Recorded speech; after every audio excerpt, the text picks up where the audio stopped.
Hey, how you doing? This is RJ. So today I'm going to talk about why diversity is not a strength. It's a weakness. Now I did a video like this around the first of my channel, and I thought it's time to revisit this subject because I have much more information now. And besides that, just this week I listened to 2 different podcasts and talks on this very subject. That is to say, the subject of these podcasts was why diversity is a strength. And it just gave me much more ammunition to talk about why it isn't.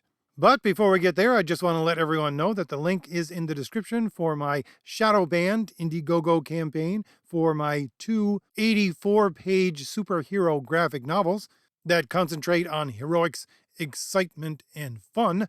You're looking at some of the art for that in the background. And there's also a link for my upcoming fantasy graphic novel, CROM the Destroyer, an homage to the Celtic myth that inspired Conan to begin with. Also, there are links for the 2 very short trailers that I made for CROM the Destroyer. One is about 45 seconds, the other is about a minute and a half. Very short and give you a really good idea if you want to click on that link in the description and go on over and sign up on the early bird page so that you can be informed when the project goes live and get a free exclusive pinup poster with your order. And again, you're looking at some of the beautiful art for that in the background. So if any of that looks or sounds interesting to you at all, click on those links in the description and go on over and see if my graphic novels are for you. So first I want to go over these 2 individual podcasts very briefly. The links for both of those are also in the description if you want to go and listen to them. The first one is fairly short, and it's from the Marvel website called Marvel Voices. The podcast title itself is Finding the Best Comic Talent. And they do about a 25-minute interview with a man, I think his name is John Michael Innes. He's been at Marvel for 15 years, and his official title is Director of Talent Relations and Publishing Recruitment. And they go on to say that's a big old long way of saying he's responsible for finding and supporting our incredible creators, past, present, and future. But the thing is, what he basically is a diversity officer. He's trying to implement diversity and inclusion. And this is what the short podcast gets into. And there are several very odd things within this short podcast. Number one being that they just assume that diversity is a strength. But they never give any reason why it is a strength. Not really.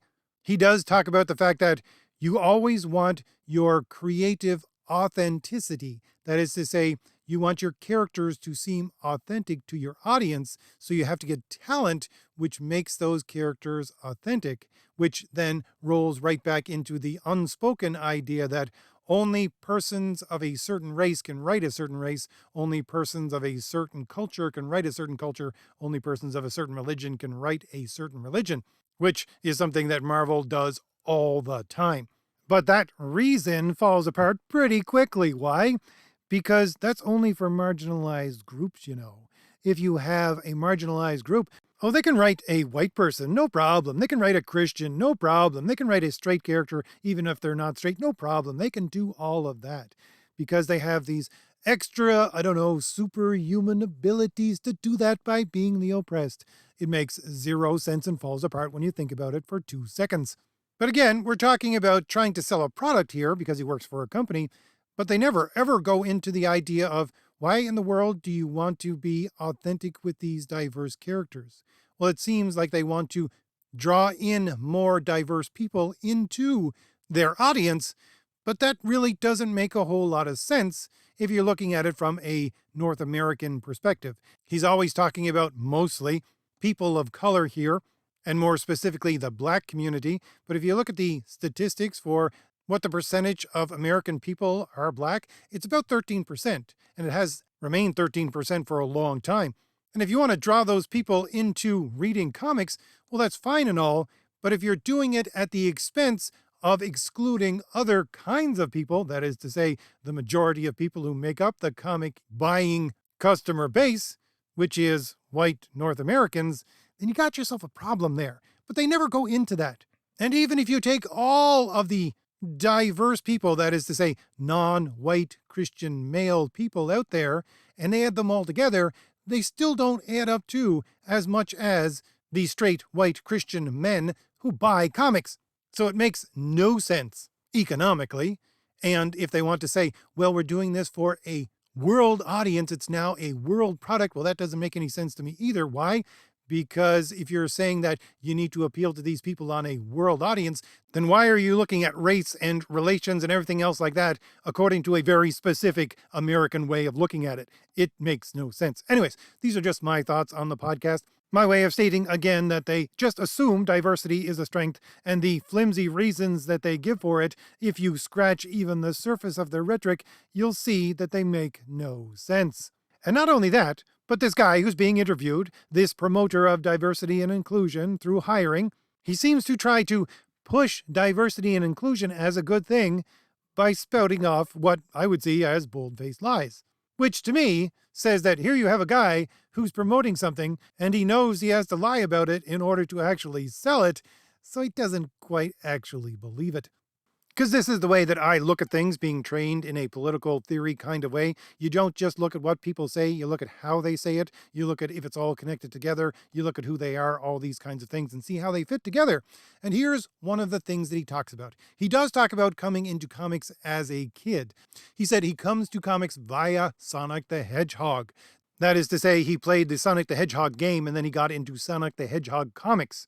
And then he talks about his first interaction with Marvel Comics. And both of those stories contain something which seems to be glaring BS to me. Number one being that he was drawn to Sonic the Hedgehog because one of the characters was written by a woman of color and therefore he could connect with her. But he's talking about when he's a young child. I'm sorry, I really don't think you as a young child in the 1990s went specifically to look up this person who wrote Sonic the Hedgehog in order to find out that they're a woman of color so that you could feel connected with them. That's a heaping pile of BS, if you ask me. The other one being that he said when he was a kid and he used to go to the toy store and was trying to convince his parents to buy him these toys after he went to some kind of karate class or something like that. So he's a young child who doesn't have money of his own and is pestering his parents to buy him toys. So that's how young he is. And he said he really couldn't get them to do that, so he went across the way to the bookstore and he found a comic rack, and on those comic racks he found an X-Men comic, which he remembers he was attracted to by the art, and then he opened up the book and he saw the story of these X-Men sitting around a dinner table having conversations around a dinner, and there wasn't any bursting in of enemies or anything like that. It was just these characters sitting around a dinner table having dinner, and he was fascinated by it. And again, I call BS on that one.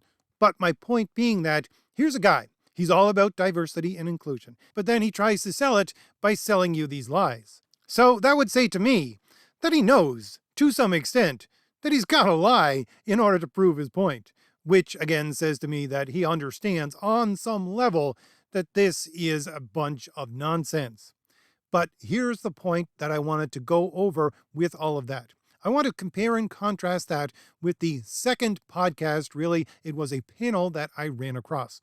Now, this panel is from last year, and it is much longer. It's about an hour, over an hour actually, and it's called Inclusion Through an Animated Lens, Balancing the Brand with the Story, and it's from the Writers Guild Foundation. And it's basically the same thing. It's 5 people from this association talking about how diversity and inclusion is a strength. Now, when I listened to this, there were some odd points that stuck out, but mostly, when I first initially started to listen to it, these people sounded pretty professional. They sounded like people that you would go, yeah, this is the way that people should include diversity and inclusion within whatever kind of association or industry that they're trying to get at. They talk about bringing your passion into what you're doing. They talk about how you certainly have to have the best person to serve you within the capacity that you're trying to tell a story, and all of this kinds of thing. And then they talk about diversity and inclusion in the fact that, yes, you have to reach out to these diverse people and these diverse groups to find those best people that you can bring into your association.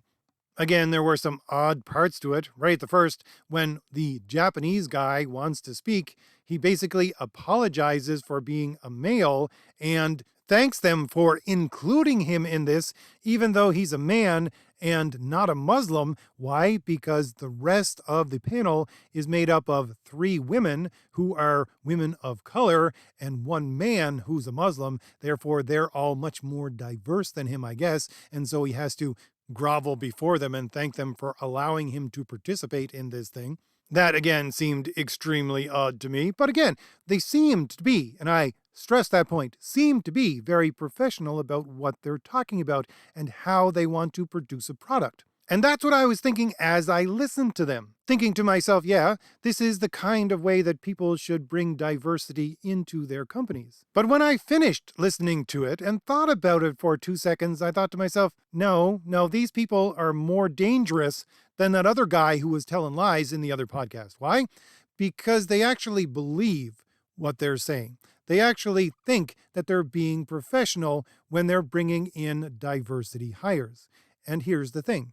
They're not. They're destroying their company from inside, believing wholeheartedly, having ideas that aren't contradictory, and putting them into practice where they think that diversity hires are actually giving them the best product that they could get. But here's the thing. The opposite of diversity isn't monoculture. The opposite of diversity is professionalism. Certainly within the sphere that I'm talking about, because I'm talking about within industry, and industry that is made up of a bunch of people, because you can't have a diverse workforce of 1. You need to have multiple people in order to have diversity. So this is a workforce that is made up of multiple people. And when talking about that, talking about industry, no, I'm sorry. There is no way that you can prove that diversity is a strength. Everything points to the fact that diversity is a weakness and is the exact opposite of being professional. Because here's the thing. There are 2 different ways of being professional. 1, you can be professional in the thing that you're good at, in your talent. That's fine. These people in this second video, yeah, they were professional in what they were talented in. But there's another layer of being professional. There's being professional no matter what job you have to do. And it's that second layer that diversity destroys. It purposefully destroys it. And I'm going to go over 3 different ways it destroys it. 1, according to tradition, 2, according to science, and 3, according to reason. Now, I'll start off by saying the following, which will sound a bit funny. The more and more I listen to these quote-unquote progressive people, the more and more I see that yes, they are right in certain ways. Right in what ways, you would say? Well, they're right so much in that they're extremely good liars. And not everything that they say is wrong, but they take, again, a bit of truth, mix it with a lie in order to get a skewed result, for that result to lead you down a path that they want you to go. And yes, being based on a lie, it's a lie itself, but that doesn't mean that everything they say is untrue. Again, they use a bit of truth, mix it in with that untruth in order to convince people that they should be listened to. So you can't dismiss everything that they say out of hand. You got to parse through it and see what part of it actually is true. And the funny thing is that when these people start to talk about microaggressions, I would say, I used to think that that's complete nonsense, but now I'm not so sure. I would say that, yeah, there are such a thing as microaggressions. Now, for those of you who don't know, what is a microaggression?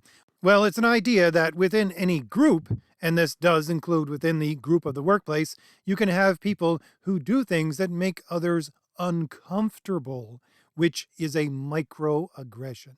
They're not out and out being aggressive. They're just doing things that make others uncomfortable. And these are very, very simple things, and I'll go over some of them a little bit later. Now, I would say, yeah, that's true. These things exist, except I wouldn't call them microaggressions, nor would I see them as something bad. You see, I do agree with them. They do exist.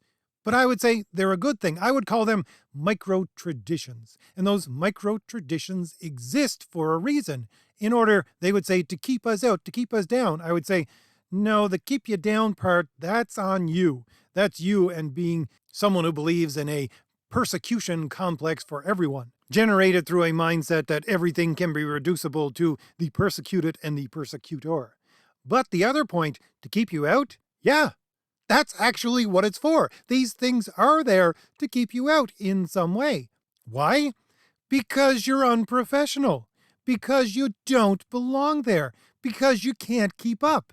A idea that you're being aggressed upon because this person is doing something that makes you feel uncomfortable. Well, there's a reason why you feel uncomfortable. You feel uncomfortable because you can't keep up, because you're not supposed to be there, because you're a diversity hire. You're not someone who actually is professional enough to be in the room.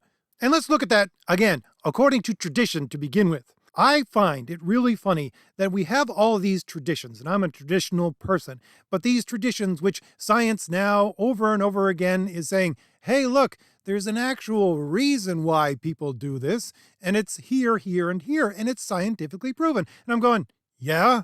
Did you not figure this one out? This is the entire reason why we have a lot of the traditions that we do. It's because these people didn't have scientific data. They simply looked at the way the universe worked, at the way things around them worked, at the way people worked, and they would use all that knowledge, sometimes in an instinctual way, to say, this is the best way to do this. I'm not entirely sure why, but it seems to be the best way, so we're going to do that over and over again, and it gets ingrained into people, into societies, and then it becomes a tradition. But there's a reason for it to begin with. So let's look at a couple of these things, these traditions which pop up in the workplace, or when you're trying to get someone to do a job. Look at the fact that if you want something mechanical done, who are you going to go to? Well, you're going to go to a guy. 99% of the time, you're going to go to a guy. Why?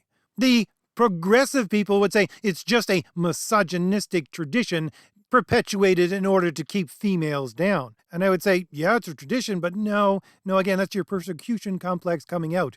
What it actually is the fact that men and women have different kinds of brains. They've done scientific studies, studied tiny little infants when they could just first see, and showed these infants different kinds of pictures.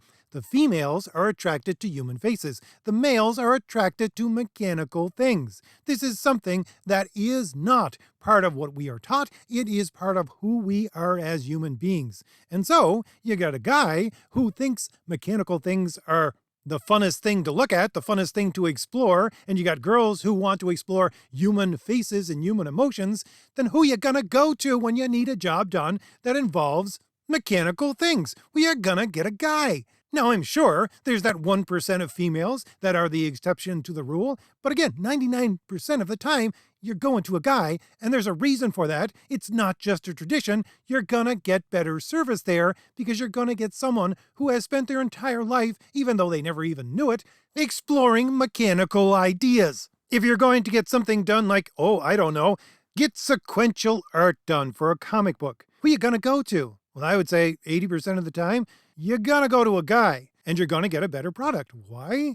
Because, again, scientifically it is proven that this tradition that we go to men in order to get this sequential art done has a reason behind it. And I've talked about it many a times. It's the fact that men's eyes are constructed different than women's eyes. Women's eyes are constructed in a way that they can see more colors, men's in a way that they filter out colors so that they can deal better with shapes and movement. And if you're dealing with a medium that's 2D that needs to look 3D, and you do that through various kinds of shapes, and then take those shapes and translate them into movement through the sequentials. And guys, again, have eyes that pick up on this from the very moment that they can start to see. Well, who you gonna go to? No, it's not just tradition that guys are going to give you better sequential art. It is something that is ingrained within human beings. And again, you can get females who can do this job and do it well. But just like those mechanical people, if you have a female that's going to get into that position, they can't come with the same skill set. They need to come with something extra, because if they come with the same skill set, they're lacking. Why are they lacking? Because they don't have the experience that guys have gotten from the very moment they were born to be attracted to mechanical things and to see shapes and movement in a way that's actually more precise than the female eye can generally pick up. Let's look at some more general ones. How's about the fact that you're looking for someone who has good posture and is actually going to look you in the eye? Now, you see, progressive people would say those are all microaggressions. If you're standing there with your shoulders back, that's a microaggression. You're trying to make other people in the room feel uncomfortable because you're trying to intimidate them. Or if you have your head up all the time, You're just looking down at other people. That's a microaggression because you're trying to make other people feel uncomfortable and that you're dominant in the room. Or how's about the fact that you look people in the eye? Again, that's a microaggression. You can't do that. Why? Because again, people will be uncomfortable with it. They'll feel like you're staring them down, and that's aggressive because you're trying to be the dominant person in the room. I would say that's a load of hogwash. Now, I'll let you know that as a person who owned a business and I hired people, when I did interviews from people, if I had two people sitting in front of me and they had exactly the same amount of experience and everything else was equal, but one of them was slumped over in his seat and looking forward down at the table the entire time I was talking to him, and the other guy had his shoulders back, his chin up, and he was looking me in the eye, guess who got the job? The guy who could look me in the eye. And it's not just a tradition. Again, we can go back to science. I mean, it is a tradition that, you would hire this person and you would probably not know why,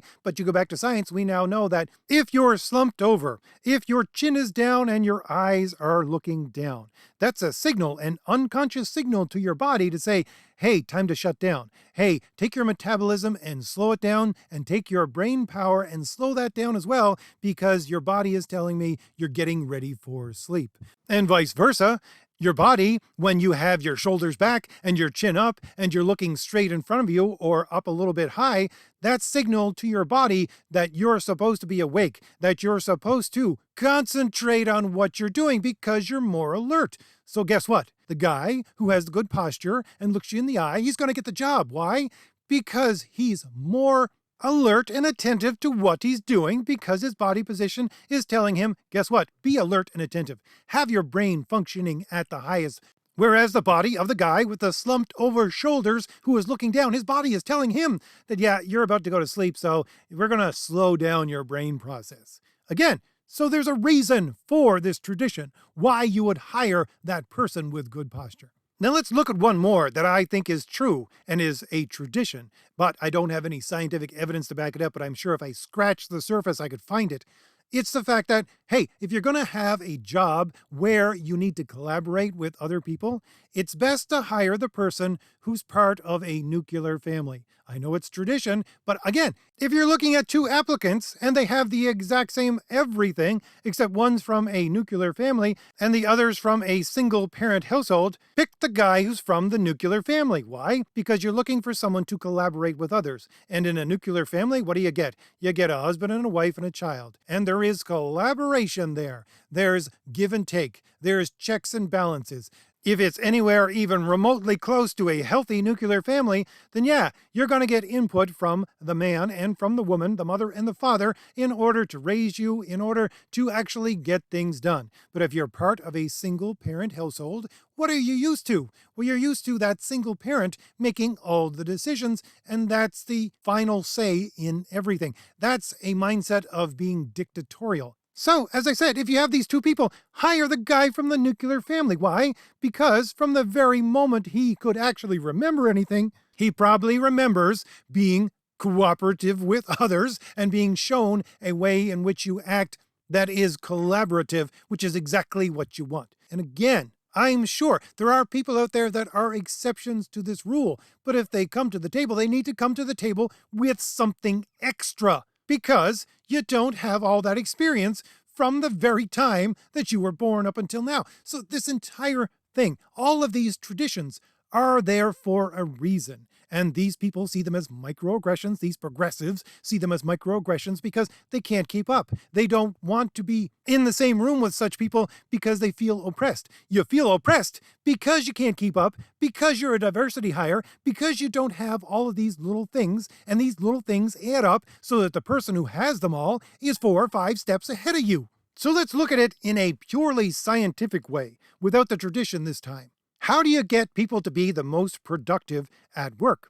Well, you put them in a comfortable position, a position that they're comfortable with in order to focus on what they're doing. And how do we become comfortable? We become comfortable, again, by having a familiar setting where we know or can easily predict what's going to happen. And why is this? Well, this goes back to caveman times. This is something baked into the DNA of being a human being. It's the fact that if you're a caveman and you see something that's not quite right, that thing might kill you. So you need to be on high alert. So it activates a fight or flight response. And so you're concentrating on that thing that you think is something strange, something that might kill you, something that is off-putting. That's what you're going to concentrate on.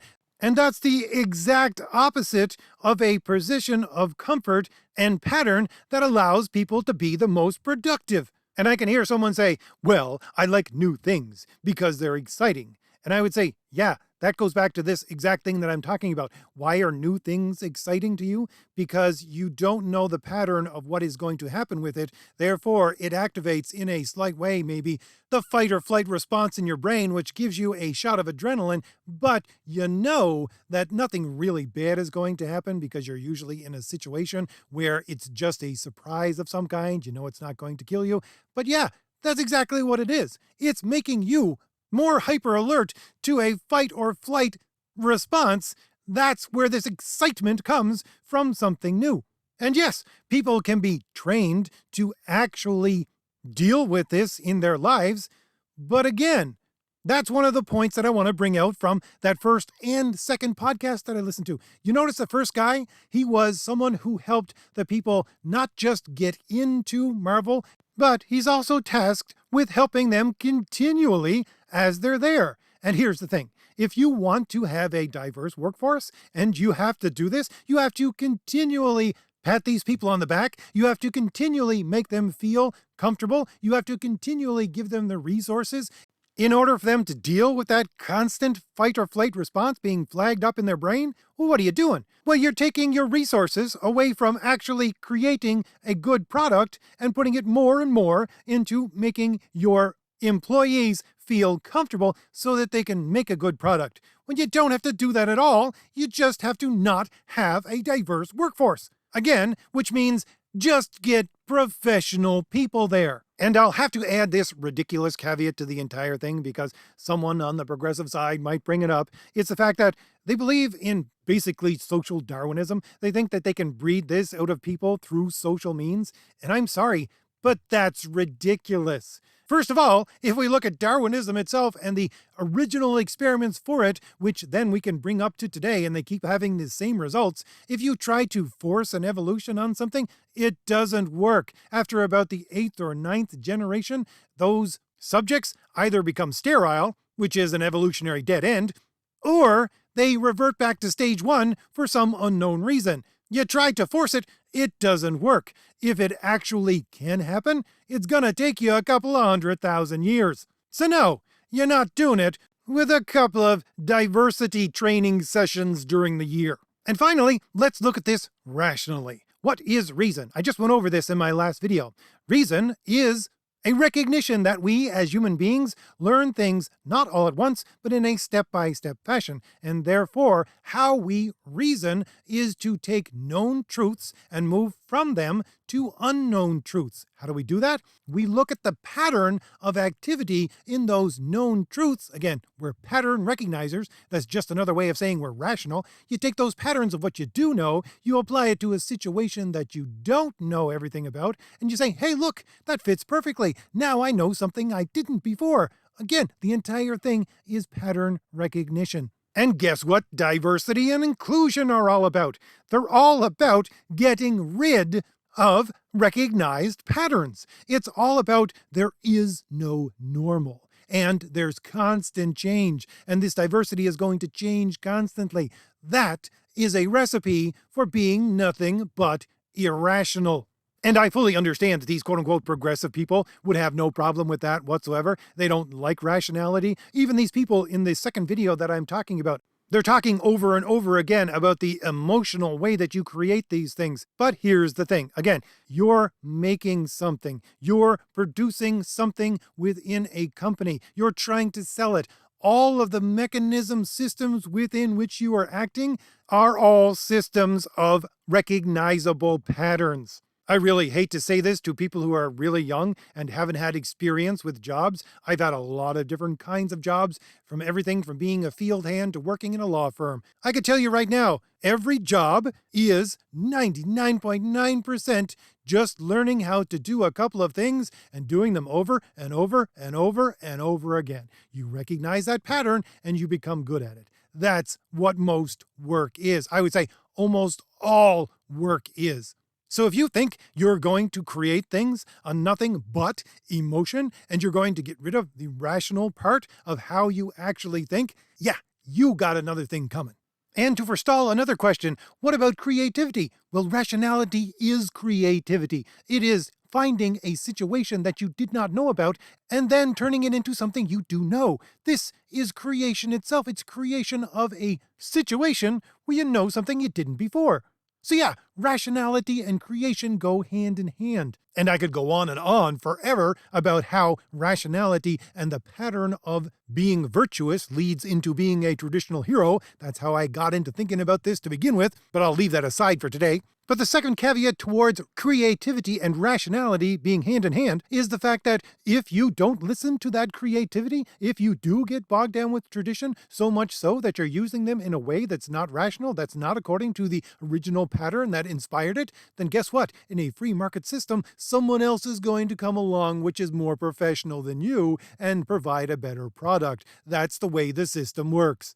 So what's my point? My point is, again, everything revolves around pattern recognition. How you think, how you work, how you act, how companies work, how our systems work. Everything is pattern recognition. Everything is based upon this is normal, do that. But these diversity and inclusion people want to get rid of normal. There is no normal. And when you do that, you're creating a circumstance wherein people are less professional than a circumstance where you have a non-diverse, non-inclusive group of people working on a project. So no, diversity and inclusion is not a strength. It's a weakness. And I'm just talking about it in terms of producing a product, but I'm sure I know other people out there, I've listened to videos about them going into the scientific studies about how the same thing works societally as well. And quite honestly, these people from the second video that I'm talking about, yeah, they were all gung-ho and just fully invested in the idea that diversity and inclusion is a strength. Why do these people want to invest themselves in such an idea? Why? Well, it's because they're diversity hires to begin with. This is part of what that second video was all about. You had people talking over and over again about, I have to prove myself that I'm not a diversity hire. I don't want to do that anymore. And I'm thinking, yeah, there's a reason why you feel that way. Yeah, there's a reason why people see you as a diversity hire. Because you are a diversity hire. And you're 5 steps behind the rest of them who aren't. And the only reason why you keep pushing this diversity and inclusion thing is because you need to fill up the room with other diverse and inclusive hires so that you can keep up. That's it. And quite honestly, it all comes back to this twisted liberal ideal. The idea that any limitations on you at all is a bad thing. No, it isn't. You need to recognize your limitations and live within them. Speaking as a guy who has all of these advantages in life that I've just been talking about and which they would call evil, yeah, guess what we do? We look at everything and say, yeah, I know my limitations. Yeah, I can't do that job. No, I know I can't do that job. Honestly, I'm interviewing people who have been writing comics for 30, 40, maybe even 50 years right now. And I love comics. I love writing comics. I think I'm good at it. But at the same time, I don't see myself on the same level as these people. I know that I look like a moron compared to them. And if I want to step outside of these limitations, then yeah, it's going to take a massive amount of work on my part and probably 20 to 30 years. But that's, again, the point, because these people are A, not willing to recognize their limitations, and B, even if they were, they're not willing to put in the work to actually overcome them. They'd rather sit there and moan, oh, everyone cry, pity me, pity me. And if I could talk directly to the people who are in those podcasts that I originally started out this video with, I would look at them and say, no, promoting diversity and inclusion does not make you a compassionate and caring person. No, it doesn't create a better product for the company you're working for. No, it doesn't show how advanced you are in your thinking. If you were actually to look at this objectively and rationally, you would see that the only reason you're promoting this diversity and inclusion is because you yourself, as a diversity and inclusion hire, are selfish, lazy, and ignorant. So, if I've given you anything new to think about, hit like, hit the shield in the lower right-hand corner of your screen to subscribe, and leave me a comment. I'm sure I'll get some great comments with this video. And don't forget, the links are in the description for my 2 superhero graphic novels and my upcoming fantasy graphic novel, CROM the Destroyer, and links there for the trailers, the 45-second and the 1.5-minute trailers for CROM the Destroyer, and they're also linked right here with the further videos that you're looking at. So click on those and see if my graphic novels are for you. All right, I'll leave it there. I'll see you later. Bye.